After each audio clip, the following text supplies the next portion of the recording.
All right, let me pause.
Welcome, everyone. This is Joyce Davis, and I am the president and CEO of the World Affairs Council of Harrisburg. And we are here tonight in the third or fourth, actually, probably, of our Great Decisions discussions. And we're here to talk tonight about the role that international organizations play in managing things such as global pandemics. We are privileged to have with us tonight to lead this discussion our Vice President of the World Affairs Council and someone who's an expert in this field. He is a professor of international affairs at Harrisburg University, but I'll tell you a little bit more about him as we get closer to the time where he will offer our opening remarks and lead us on our Q&A. But for now, we will, I'm going to set things up so that we can watch this video that is produced by the Foreign Policy Association. And then after we watch that, we will begin our discussion for the night. I also want to take the time to thank the Frederickson Library for being sponsor, as they have been for the past few years, of our Great Decisions discussions. So with that, please do sit back, relax, and I will get things started on the tech side to get that video done for us. So stay tuned.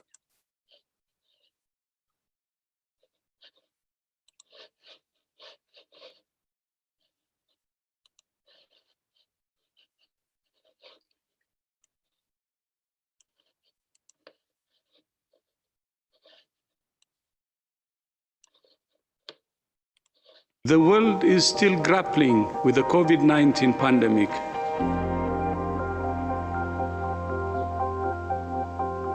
This is a critical moment in the outbreak response.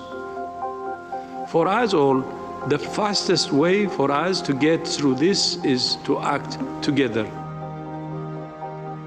In the spring of 2020, as a microscopic but deadly virus brought the world to a grinding halt, the President of the United States fixed his ire on an unlikely target. We will be today terminating our relationship with the World Health Organization and redirecting those funds to other worldwide and deserving urgent global public health needs. The organization, once lauded for ridding the world of smallpox and bringing polio to the brink of eradication, has become a political flashpoint.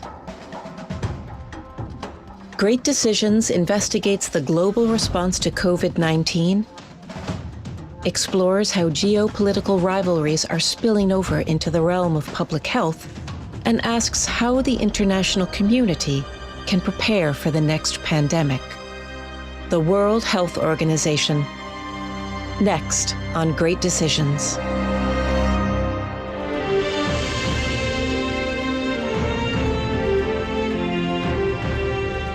Great Decisions is produced by the Foreign Policy Association in association with Thomson Reuters.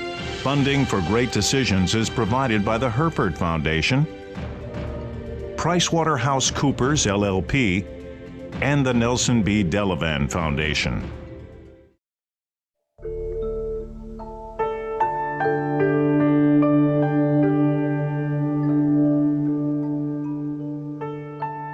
In the last week of May 2020, as an anxious spring rolled into a tragic summer, the 100,000th American died from COVID-19. And Donald Trump stepped into the Rose Garden to prosecute his case against the People's Republic of China. Chinese officials ignored their reporting obligations to the World Health Organization and pressured the World Health Organization to mislead the world when the virus was first discovered by Chinese authorities.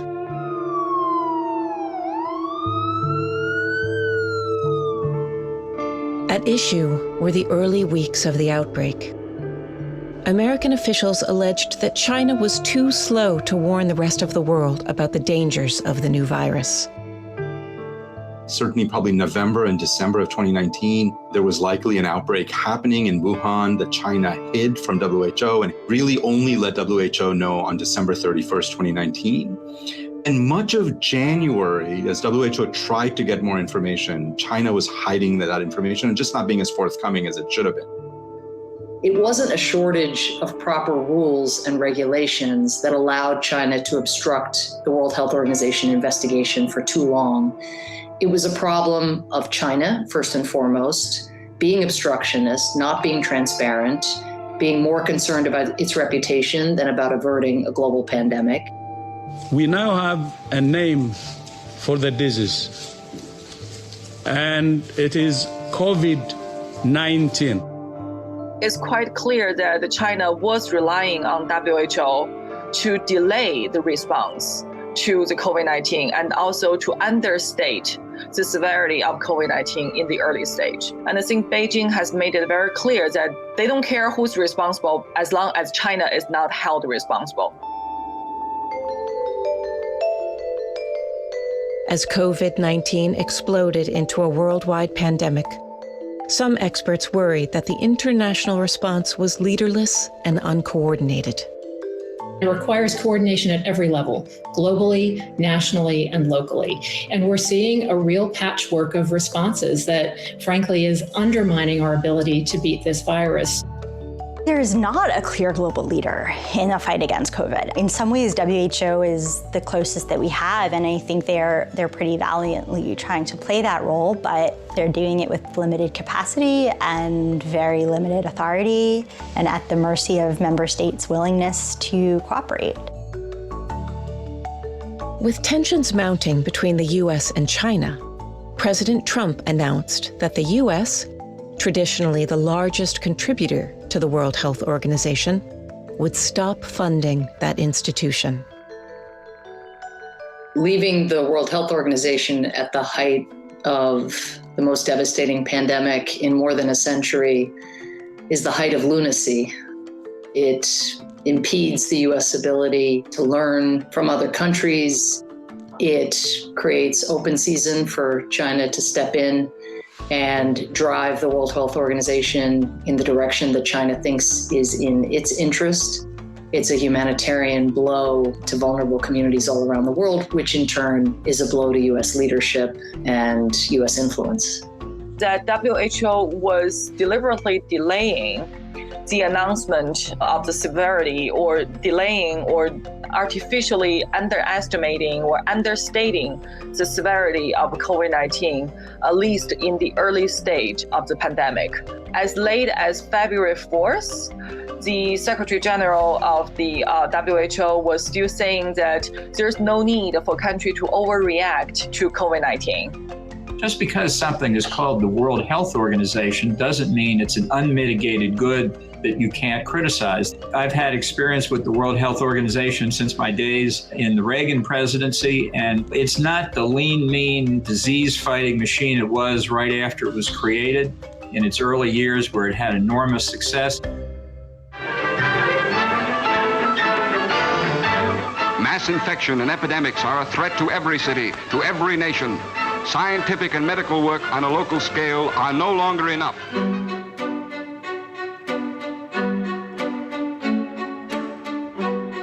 When delegates from around the world convened in San Francisco in the waning days of World War II to outline a framework for global governance, they made certain that health would be part of the mandate for the new United Nations. They recognized that the fight against infectious disease depended on global coordination.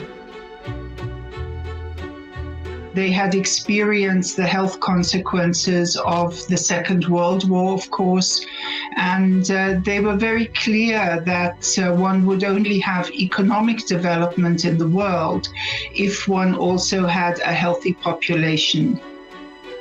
There were epidemics of tuberculosis and other epidemic diseases, and there was risks of dysentery and other, risks to health that people were moving around populations and so on after the war. So it was agreed that WHO would be formed and that there would be international cooperation. What it tries to do is to provide technical guidance to countries around the world on how to respond to health challenges. It tries to set standards with the input of countries around the world for the response to global health crises, to medical issues, to public health issues. Even during the most antagonistic years of the Cold War, the US and the Soviet Union managed to cooperate on matters of health. The eradication of smallpox originated with a resolution proposed by the Soviets. It is the only human disease ever to have been eradicated. But think about that. In the 20th century alone, 300 million people are thought to have died of smallpox.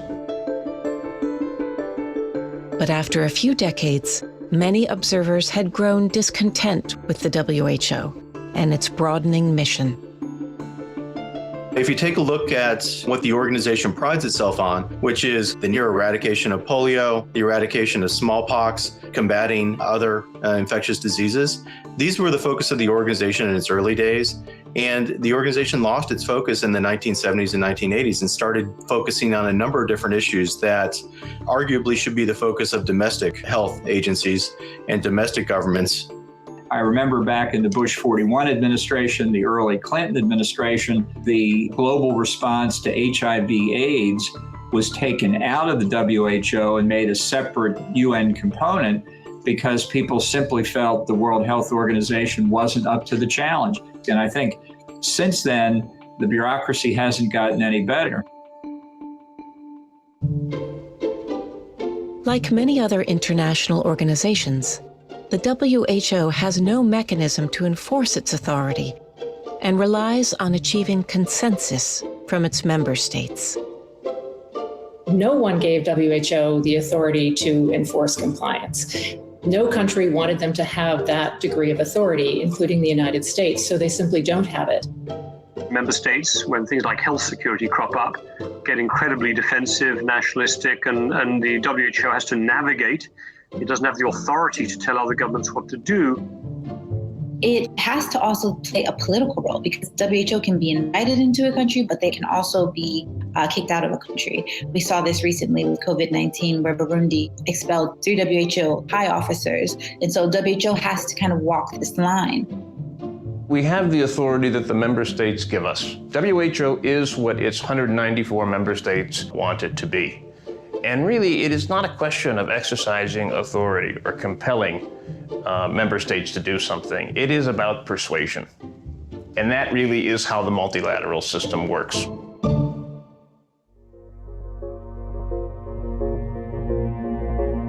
In 2002, doctors in southern China began documenting an alarming outbreak.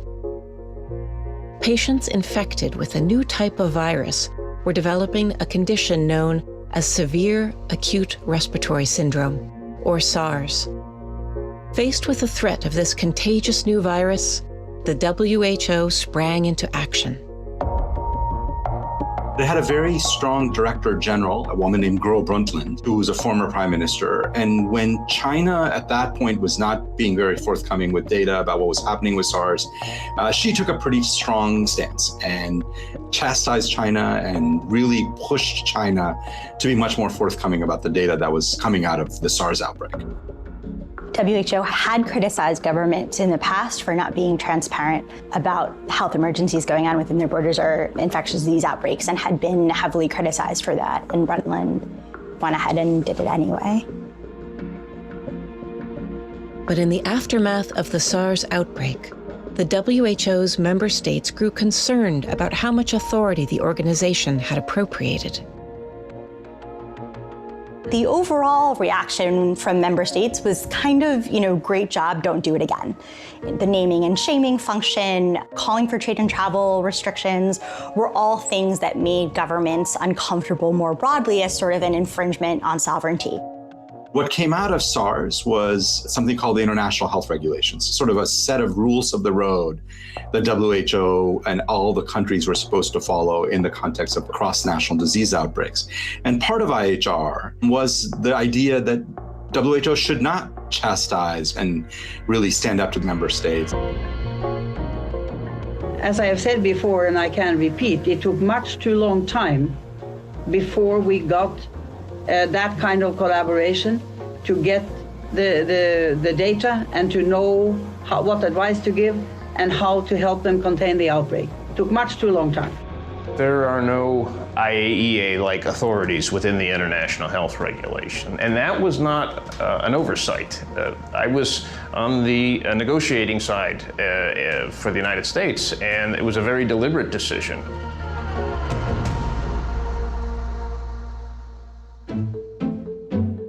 For most of the WHO's existence, it has relied heavily on the US to finance its operations. Traditionally, the United States has been the largest provider of funding to the World Health Organization, both in terms of assessed funding, which is sort of the dues to the organization, but also in terms of voluntary contributions to the organization as well. When WHO started, it was mainly these assessed contributions by member states. Right now, we actually have a balance that the assessed contribution by member states are only 20% of the WHO's budget. About 80% of its funding comes in the form of voluntary contributions from donors, mostly member state governments like the US, but also the Bill and Melinda Gates Foundation is a huge one. And that money is largely earmarked, meaning that the donors decide what they want it to be used for. Concerns about the WHO's independence have grown now that the voluntary contributions controlled by member states make up the vast majority of the organization's budget. This changed over time because wealthy countries pushed to reduce the mandatory contributions and replace them in some way with voluntary contributions. And the implications for the organization are enormous. That opens up the WHO to the highest bidder in terms of who provides funding is going to have more political influence. And that was one of the major issues thus far in the COVID response, is that they're really focused on making sure that they don't upset anybody. Within the past decade, several international commissions put forth proposals to modernize the WHO. Not one of those reforms was put into action.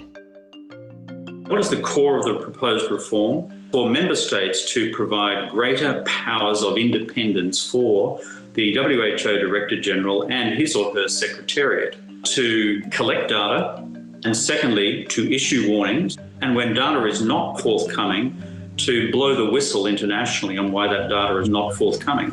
At present, all these reform proposals that have been put on the WHO table have been allowed to drift away by WHO member states.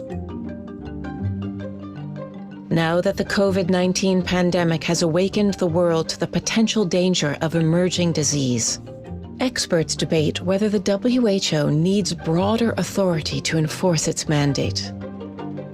No, the World Health Organization doesn't have any kind of enforcement authority. It really shouldn't have enforcement authority. This is a situation where member states need to come together to work together to pledge to honor certain standards and certain practices. It's not ultimately just about putting some authority on paper to say the Director General can do X, Y, or Z. It's also about thinking through the steps of, why would a member state then actually choose to comply with that? So if WHO gets the authority to be able to go into China against China's will, then it needs to have the authority to go into the United States against America's will. My sense is this is a nice idea, but countries are not ultimately going to agree to it. Certainly not the United States, not China. Some critics assert that the WHO is no longer the best organization to coordinate global health. This was a different virus. This was a house on fire. And WHO is simply not, at this time, geared to be a fireman. It was created in 1948. There were 48 member states. Now, fast forward today, we have 194 member states. Many of those states are low and middle income countries, and they require very different things from WHO. We still need the WHO no matter what. We need that official body. But the question is, do we need some complementary entity that would be able to do this inspection or audit kind of approach? Or will we end up in a situation where we have nothing because the states weren't really able to cooperate with a China that's challenging not only the United States, but the whole liberal world order and its principles? As the WHO's assessed contributions from nation states have tailed off, some private organizations have stepped in to fill the void. Its funding is incredibly precarious. It is tremendously underfunded. It has this tremendous mandate to cover sort of all health issues all over the world, and it does that on a budget that's about the budget of a large hospital system in the US. About 10% of the overall WHO budget is now also financed by the Bill and Melinda Gates Foundation, again, mainly in focus programs. USA! USA! USA! USA! USA! With a nationalist tide sweeping the globe, politicians are proving increasingly unwilling to tolerate interference from multilateral institutions. The WHO must figure out how to operate effectively in a difficult geopolitical environment. There is a rise of nationalism in very many places, and it does affect the WHO indirectly by making some countries less likely to contribute or be supportive of multilateral initiatives.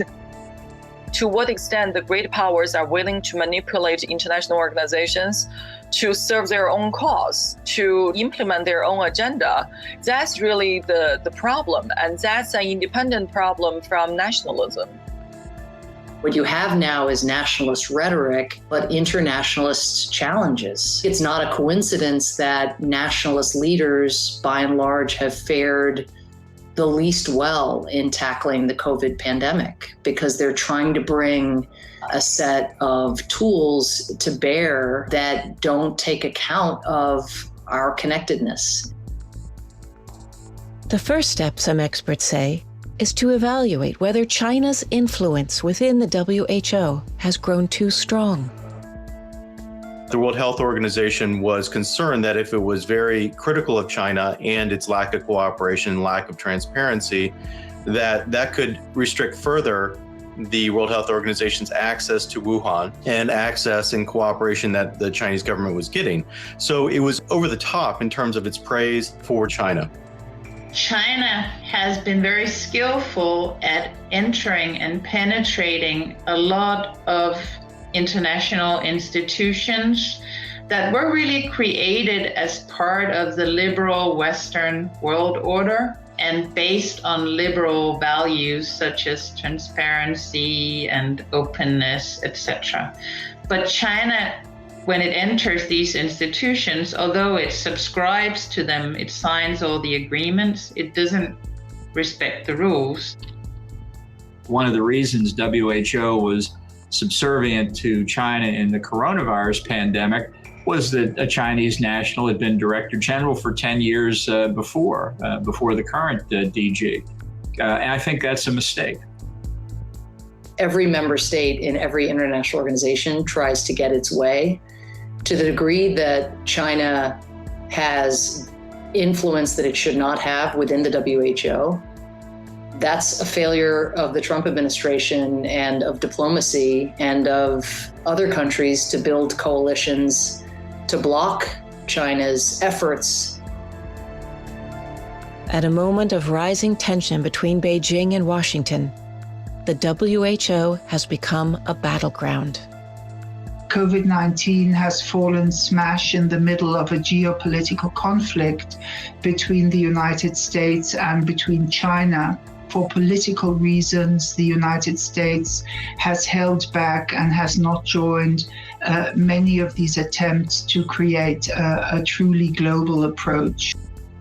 One of the big worries I had was that if one of the big countries does badly domestically, if COVID really hits them badly, then the big danger is they will then externalize that into geopolitics. And the Trump administration decided the WHO was a good way of critiquing and harming China. The challenge currently facing American policymakers is to determine how the U.S. can play a leadership role in the field of health. In a bipartisan way, most people have recognized that investments in developing health systems is an investment in U.S. national security. So I think it is a mistake to go looking for credit if your investments in global public health infrastructure are only about that. You are missing the point. People don't talk about smallpox anymore because the United States led on this, provided the funding to do that. Polio is another one that we're close to eradicating, and so we know how to do this. It's going to take all of us working together. Other countries work within the institutions to push back at China, whereas the United States chooses more and more to depart from these institutions, probably because China and the US are main opponents in the world order, and China is trying to push the United States down from being the dominant power in the world. A lesson of COVID is, maybe the overarching lesson, is that there is no them. It is just us. We are all susceptible to the same microbes. Individually, we are no match for nature, but together we are. I cannot imagine, even now, the US actually leaving WHO. It is, to me, unthinkable.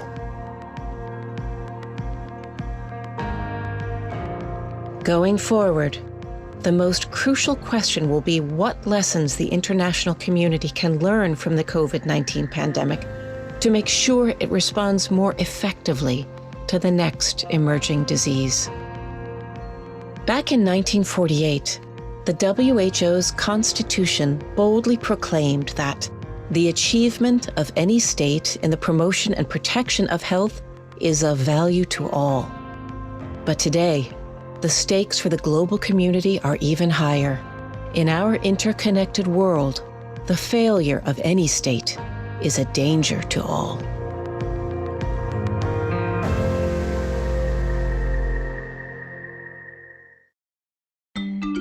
Great Decisions is America's largest discussion program on global affairs. Discussion groups meet online via Zoom and Google Meets, in person at community centers, libraries, places of worship, and homes across the country to discuss global issues with their community.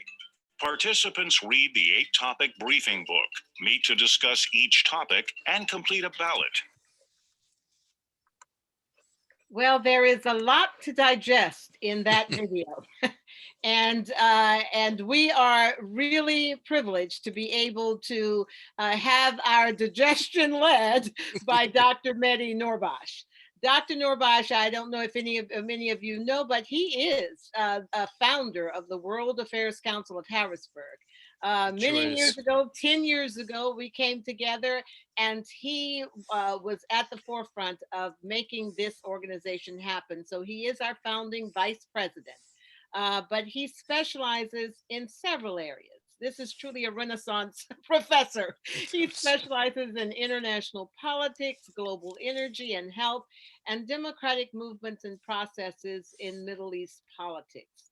He has published extensively on the Middle East, including in the Foreign Policy Association, Middle East Policy Journal, and the International Journal of Middle Eastern Studies. But he's also an expert in international management and business, strategic management, global organizations, healthcare systems, and global health. So we are bringing you someone who really is quite adept at being able, an expert at being able to lead our discussion tonight. So with that, Dr. Mehdi Noorbaksh, dear friend, tell us what your thoughts are on, look, this is the most important topic of our day, right? So let's hear what you have to say. Thank you very much, Joyce. Really appreciate it. Thank you for that, kind introduction. From the video, you understood that WHO could not gather information to the end of to the December of the 2 years ago. Last year. Then on January 30th, the first warning of the World Health Organization is going out. That shows that the World Health Organization is not waiting more. It's just a matter of 2 months, and the complexities, December, and then to the end of January, and World Health Organization is issuing the first warning to the world that COVID-19 is a very dangerous type of disease. Then I want you to understand the frame of the discussion. Around month and a half or 2 months, late. And you heard about it, that World Trade Organization, the same as any other organization, is a byproduct of the member states. And when member states try to play politics with each other, then those organizations, international organizations, they are damaged. They cannot, do their job. And this is overall very important to understand it. Tonight, you had two different kind of overall, discussion over here. But one thing is very obvious, that World Trade Organization, the same as many other international organizations, is not a perfect organization. And it depends on the member states to respect it, to push it to a better functioning in the world that we have at the moment. And I just have to say, because that word was used a couple of times, liberal institution, absolutely. There are two tendencies in the international relation. One tendency is called overall liberalism, and liberalism after World War II and from the beginning of the century overall was for building international institution. And the first liberal-minded person in that regard is Woodrow Wilson. And all of you know that the League of Nations was introduced by him, and it was not accepted by the isolationist Congress of the United States at the beginning. And when the World War II ended, then the United Nations overall, was proposed and was accepted. And the argument at that time was that if we had an international organization like United Nations, perhaps we could have, not, have the World War II. And that was overall one of the discussions and one of the debates. But if you look at, the conservative side of the debate over here, that they are chastising World Health Organization, we are talking about a president in the United States that for months did not say anything to the Americans about the danger of COVID. Just juxtapose that argument against what Chinese, of course, were doing. Chinese were doing it for the same reason that Trump, did it in this country. Both of them, of course, were afraid of the prestige, were afraid of, whatever you want to call it. Then that criticism that, this country or that, country hide the whole issue, that is correct, but it is repeated overall, everywhere. Let me differentiate for you when we go to the international organizations. At the moment, we have more than 200 intergovernmental organizations in the world. Intergovernmental organizations like United Nations, like WTO, all of those organizations are intergovernmental. And we have over 30,000 non-governmental organizations that you hear about them, sometimes NGOs. And NGOs, some of them are very specialized in the area of health. And what they do, that they can do the best of it, they put all of the research and their understanding and their conclusion at the disposal of the United Nations and WHO. Then WHO is not, alone as an institution. There are thousands of NGOs that are funded differently, funded separately, funded by, organizations that are really are doing a fantastic job in the area of peace, in the area of course health, in the area of education, and all of those. Then I want you to understand the scope of work and collaboration internationally. I want to give you a couple of examples in this regard. You heard about the smallpox, you heard about polio, but let me call two other things for you too. Do you remember AIDS? George W. Bush was crucial in that process. Did you know that? Invested a lot of money of the United States and support behind research or whatever, in Africa to prevent it overall, from spreading, all over the world. And they devoted overall, a lot of resources to the AIDS. And the second one, guys, is Ebola and Obama administration. Yes. When you help those international institutions, as the United States or as, of course, another country, you can prevent the spread of those diseases. And these are the two examples that I gave you, one from, of course, a Republican president and from a Democrat. And let me tell you this, honestly, I can be critical of many policies of the George Bush, but when it comes overall into AIDS, you have to give him a lot of credit that that man understood the depth of that disease, of course, and that problem. Let me take you overall, to the, that, World Health Organization was established in 1948, and 1948 is after World War II, and that is a time overall when United Nations is overall, established during, of course, that time. It has a executive, of course, committee of 34 member states in the World, of course, Health Assembly. All of the 194 countries, they come together, and that is an arena of helping WHO for the policies overall, to help that organization to tackle an issue or tackle, of course, whatever they want them to tackle, to just put their support behind him. But in terms of the international organization, I want to give you a couple of course, other names over here that you see overall, when we come overall to the COVID-19, WHO was not, alone. And we had European Bank for Reconstruction and Development, EBRD, that was involved for loans and small loans, of course, in Europe. European Commission was, EU was, Regional Cooperation Council, RCCC in Europe was, Organization for Economic Cooperation and Development, OECD, you heard, of course, about this abbreviation, it was what? World Bank guys was also involved. World Trade Organization, Euro Chamber of Commerce, International Chamber of Commerce, United States Agency for International Development, USAID, Bill and Melinda Gates Foundation. And, as you know, that foundation is not alone in the United States, all of you know, because that organization is well established, well organized.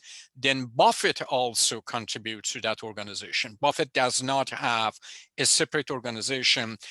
Bill Gates and Buffett are working together. Of course, Buffett does not oversee anything in the Bill Gates Foundation, but he is a huge donor every single year to that organization, because Bill and Melinda Gates Foundation is doing a fantastic job. And one of the job out of 4 areas of their activities, educations and other, one of them overall is health. And they have been tremendously, of course, successful in different part of the world. If you go to the World Health Organization, and I want you to practice it tonight, believe me, wealth of information over there. Advice for public, country and technical guidance, vaccination, of course, various things about, of course, vaccines and vaccination, situation update every single day, of course, is giving you research and development, scam alert, all of those are every single day comes to the, of course, website of the World Health Organization. And they are working. They are working, of course, very hard. And overall, this is my understanding of the international institutions. Many of them are not, complete. Many of them are not perfect in that sense. But those are a forum that the member states participate in, and they have always that chance to make them better. And if they decide to cooperate with each other in various areas, they make it better. But in the case of COVID, when, for example, the China and the United States are competing politically, and one of them is hiding overall, data from the others or from, from the world, you saw it, that was not the fault of the World Health Organization. It could, of course, World Health Organization and the leadership could be, of course, a little bit more assertive in that sense. But that was not, they did not neglect it. This is overall, my point. They did not neglect, the issue. They could not overall receive enough information. And this is overall, what we have to think about. I want to add a couple of more points over here, and I leave it to questions and answer. One of the things that at the time of COVID very much surfaced around the world is overall information technology, and international technical standards. You know that, amongst all of the information that you have seen from WHO and others, there are other organizations that are trying to spread false and fake news about overall, COVID. And this is overall one of the most important thing that after that, COVID and that, event and that, critical moment in the world history that we have had. And one of the issues that is pushed at the moment is overall is a type of world government to oversee those overall discrepancies. You know that, in part of the United States at the moment, many people do not want to get, that vaccine because they have false information. They overall, they are fed with the information that came from the channels or the communication, ways that they were not legitimate. They were political. And this is overall, something that at the moment, it is very important. They call it infodemic, and they are working on it at the moment to see how access to information can be safe and sound. And this is one of the things overall that after the end of the COVID and the vaccinations and all of those things, is very much, of course, is an issue that globally a lot of government, of course, pick it up. And I trace, that in England, for example, on the false information in the United States. And this is overall, what you see. One of the other things, of course, that the documentary referred to, and I want you to understand it, the spread of, COVID, the COVID cannot be controlled. If the leadership in a country does not cooperate overall with the instructions or whatever the guidance is, and number two overall the people of that country. I want to take the case of, for example, England. You know that a very conservative right government, Johnson, was of course in England, did not take overall, that issue seriously, and they paid a huge price for it. And in the middle of the whole thing and the whole issue and the mask and those things, a lot of Europeans, because of the false information, people, they came out, they demonstrated, and the same as the United States, that mask became political and a sign of the freedom. Then that became a sign of death. That means they hesitated to put, the mask on. And that is overall, where we are at the moment. If you look at, Brazil is, of course, has, the same case too. South Africa is different. You know that, 3 of the mutations of that COVID-19, one, of course, is coming from South Africa, one from Brazil, and one from, England. And they have seen trace of it, of course, in the United States, not, expanded so rapidly. But if you look at, each of those countries, South Africa is a different case. South Africa is not a wealthy, country. That is totally different story. But look at, the case of Brazil, look at the case of England, and you see the leadership and the people overall, make a huge difference. Joyce, I'm done. Well, that was a very good overview, Dr. Noorbaksh. Here's the basic question, and tell me if this sounds right to you. We definitely need a WHO. Mm-hmm. This is an organization that is essential in the modern world. Do we all agree with that? And I'll ask the people who are our attendees if they also agree that we need a global organization focused on health issues.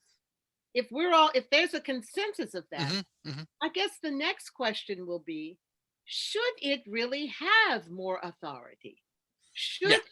Is it being crippled because, we can see how different political factions can turn up around mm-hmm, the world. Mm-hmm. And should it have the authority in the case of a pandemic to really be able to enforce certain things? That was the issue that was raised over here, yes. But if you look at, if you go to the international organizations, none of them have, that teeth, Joyce. None of them. None of them. Even the United Nations doesn't have. No. Yeah, you see about, for example, conflicts. Yes, right. United Nations cannot impose anything, anywhere. It depends on the cooperation. For example, the peacekeeping force, it has to go to the United Nations. And if it gets overall the support of the member states and they give a mandate to the United Nations for the peacekeeping force to others, there are a variety of ways that United Nations enters a conflict. And peacekeeping, of course, peace overall, conflict prevention, of course, is another one. All of those things. And the mandate depends on the nation. United Nations does not have that mandate. United Nations is not a world government. Exactly. This is overall very important. And the WHO isn't either. But is it not? But here's, you missed what I asked. Should be. And Jessica, who's with us, says, yes, it should. But do you really think it should have some teeth to be able in a situation like COVID-19? Should it have the ability? Absolutely. Absolutely. I think, those organizations that are working for the welfare of the humanity and the world, they have a noble mandate. And that noble mandate, that is, of course, in the area of the welfare of the humanity. You cannot criticize it. You cannot challenge it. They have to have more authority. And you saw overall the previous World Health Organization CEO was the chief, of course, that lady, I forgot, the name, that in the case of, what was that? The SARS. SARS, in case of SARS, he was more forceful with the Chinese at that time. And you saw overall, the conclusion after that some people did not like that style. Right. And that style, Joyce, is tested. It's tested. But it came to the United Nations and it was challenged. Because overall, we are living in a world that, yes, of course, we are interdependent. But at the same time, a lot of countries, they want to have, independence in those, areas. And that is why, it didn't work. That style of leadership is stopped over there. Yeah, well, Terry is telling us, the U.S. and frankly, Terry, other countries are likely to resist such authority. This is true, but I guess what we're discussing here is that without an international organization having such authority, you really are, it's crippled. It's got its hands tied behind its back. It cannot protect the world from these kinds of things. So one of the questions Jessica is asking you, let's take this up because it's a good one.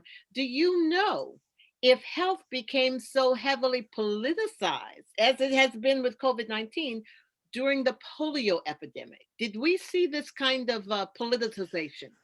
No, because of the leadership of the United States and the world at that time, Joyce, was not that much enmeshed in terms of the competition, in terms of cooperation.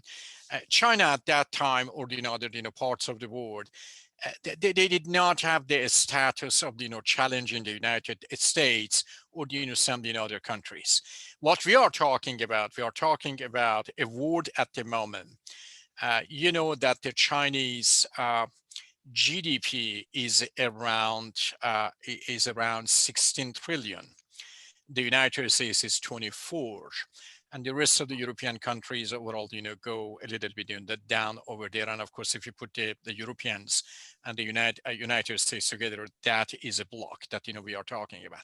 But overall, there was another point, in this documentary that I liked it a lot. I loved it a lot. Chinese penetrated a lot of international institutions. And these international institutions, they are liberal international institutions. I forgot to talk about this issue. We have overall two tendencies or two philosophies when it comes to international relations. One, of course, is one of them is liberalism. Liberalism after World War II and before that was for the United Nations, building international institutions, conflict resolution, all of those. The other one is realism. Realism is very much overall, that is a sentence, and you can read to the end of it. If you want a peace, you have to be ready for war. This is overall the philosophy. This is a philosophy. And this is a philosophy that a lot of conservatives, in difference, of course, part of the world, they support, and they are, into, these things. And in the United States, that is why military budget, of course, is on the top of the list of, everything else. Then overall, this is my point, that we are at a point or at a juncture in the United States, in the world overall at the moment, that competition is very high. We have to make, or we have to create ways that those powers in the world, they cooperate with each other more for the issues, or for of course, questions and the problems that deals with the humanity and the welfare of the humanity as a whole. We have to create, that. And Joyce, I totally agree with you. One of the ways overall is WHO. One of the ways.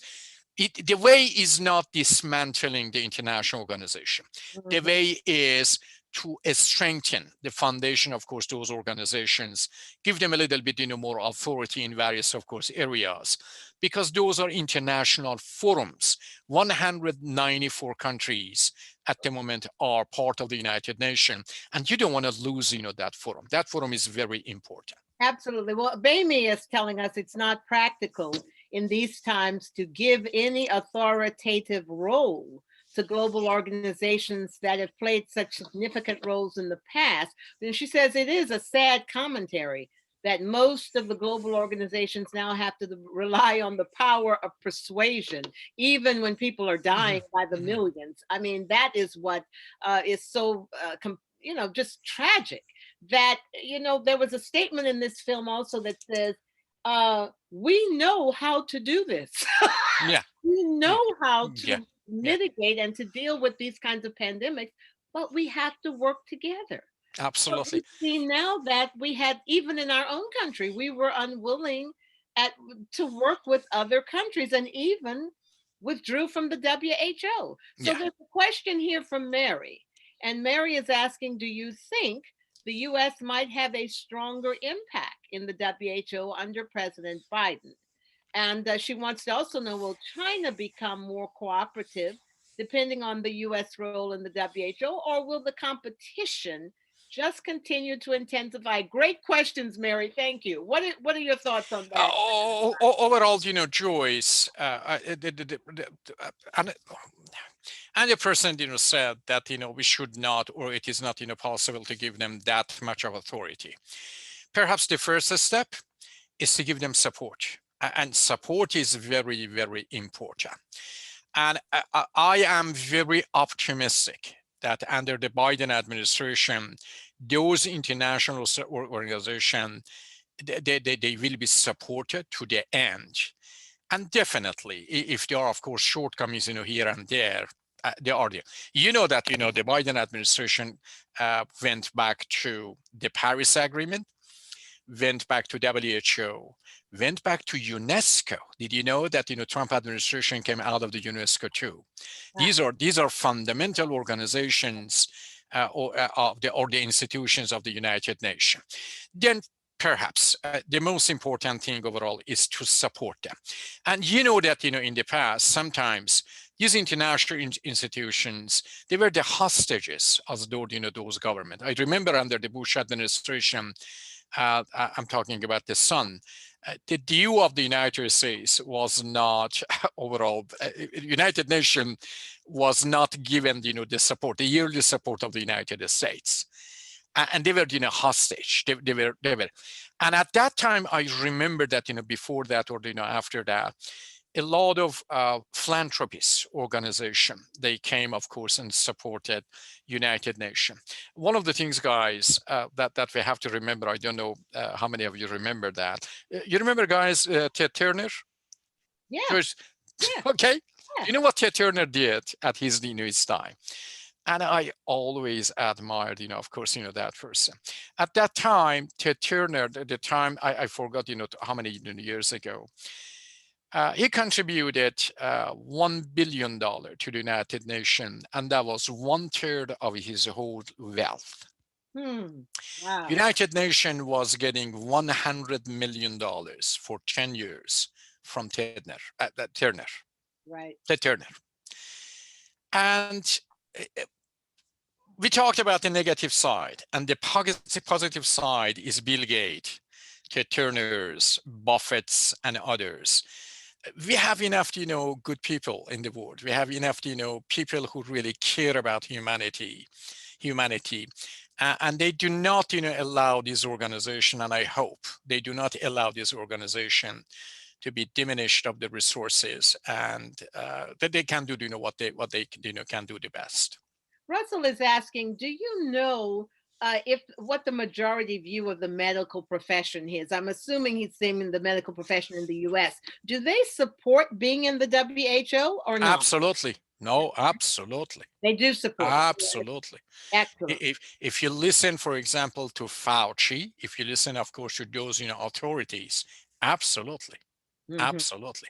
Okay. In the United States, no, you do not have that kind of course, resentment when it comes to WHO. Everybody, of course, agrees that WHO, the same as any other organization, has, of course, weaknesses.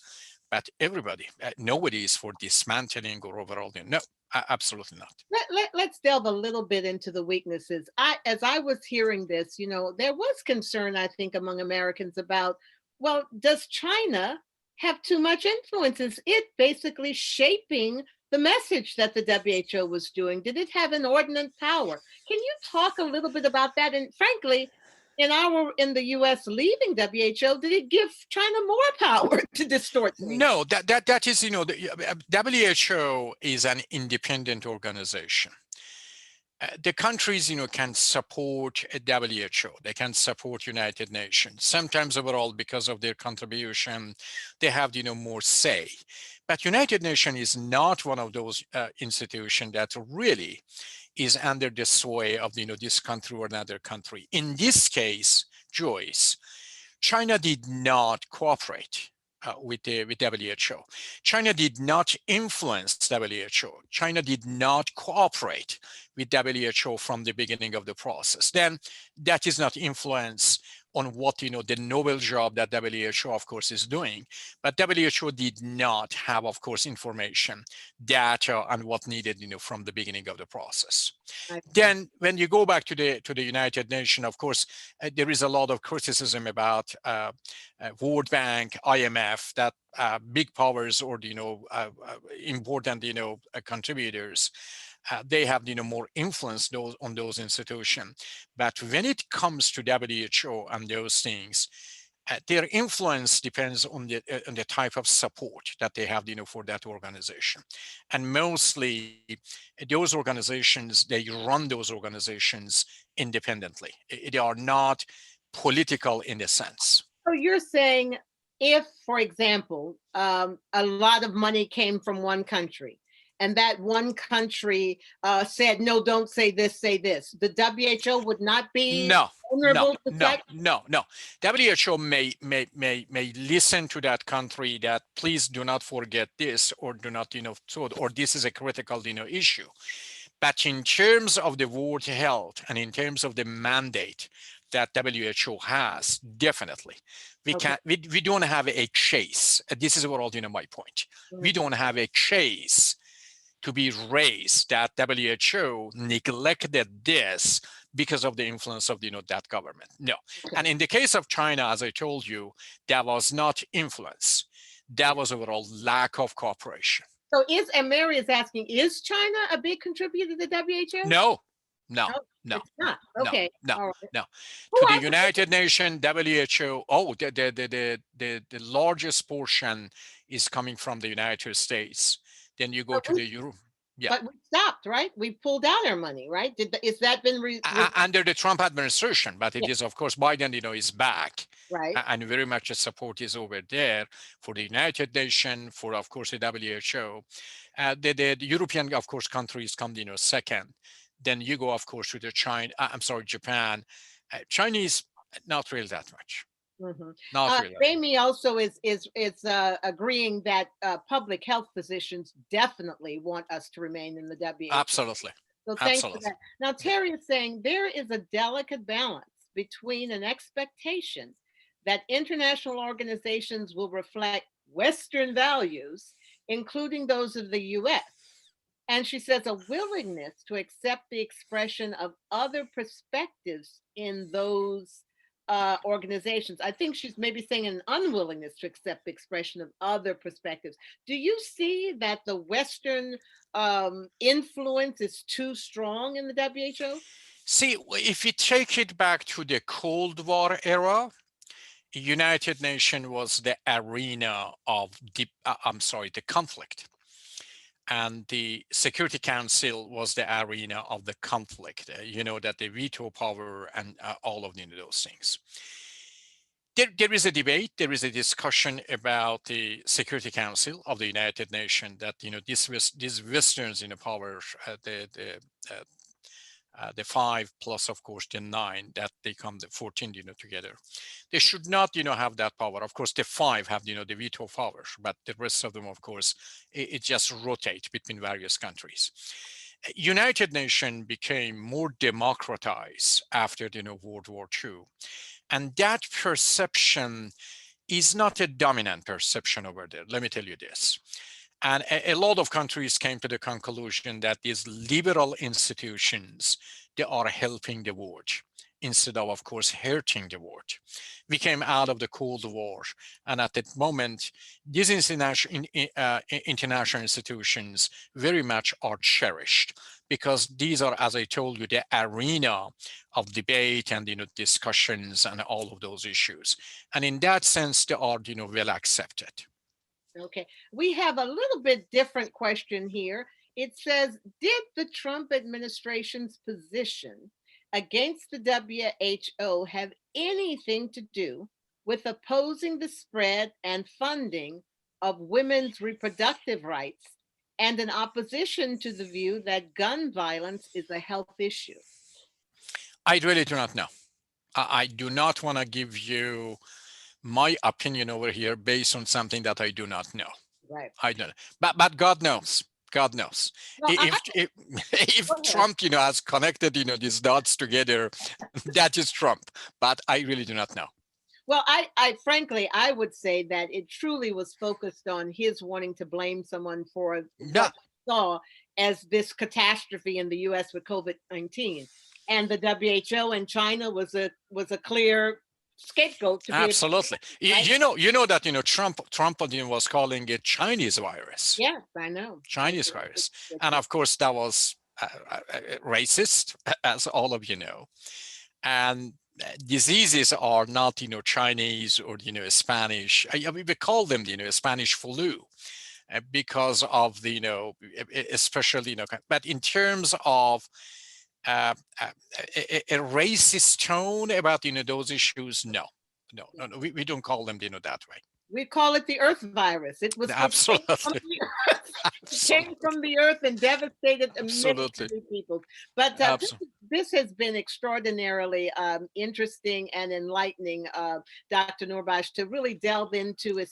Now, the final question that I think I have for you, unless our participants have another one, but clearly among many Americans and perhaps in the world, what President Trump did really undermined trust in WHO, another institution that he attacked and that had its repercussions. And I'm wondering if you see that trust, especially amongst Americans, being rebuilt soon. Trump destroyed the trust to the notion of government. The notion of government, even in the United States. But some things overall, that Joyce makes me, very happy. I don't know how many of you have seen the recent polls in this country. I always trusted Americans at the end of the day. 62% of the Americans at the moment, they approve what Biden is doing. At the peak of his popularity, Trump never reached more than 40%. And a person comes to the White House, and after 1 month get that rate of approval, that is overall something. But if you want to see how that goes, go to that package 1.9 trillion, of course, package that Biden, has at the moment. 70-something% of the Americans, they are supporting it. And what it tells you if, Trump had close to about 39% of the population at the moment, he lost some of them at least on that, on that debate. And overall, I am optimistic that we put behind all of those issues. And I have a couple of reasons for that. That a lot of people, of course, they have been arrested, and there are courts and there are other things, and you hear about it more and more. Number two, after overall, now after this stage that we are in now, that the Supreme Court decided for the tax documents of Trump, of course, go to the little by little we understand the fraud of a man, of course, in this country, and I'm calling it fraud.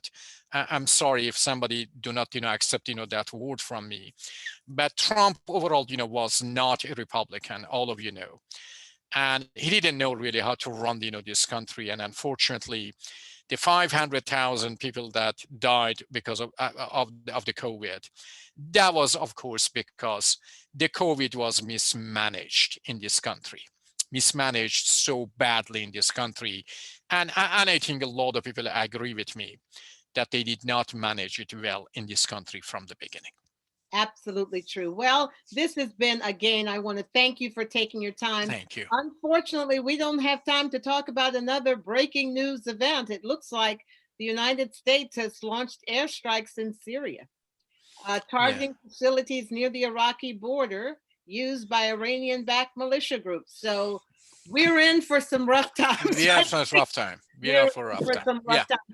But with this, thank you very much. And thank you, Terry and Bamey and Russell and Jessica for tuning in, all of those who were able to ask such cogent questions to fuel our conversation. So next week, March 4th, we are going to have Dr. Chris Dolan leading a discussion on China again, but China's role in Africa. I'm sure we'll broaden it to talk even more about China's role in general, but he will be here. And actually, Dr. Shirley Warshaw will be the moderator of that. So we will have two greats in our midst next Absolutely. week.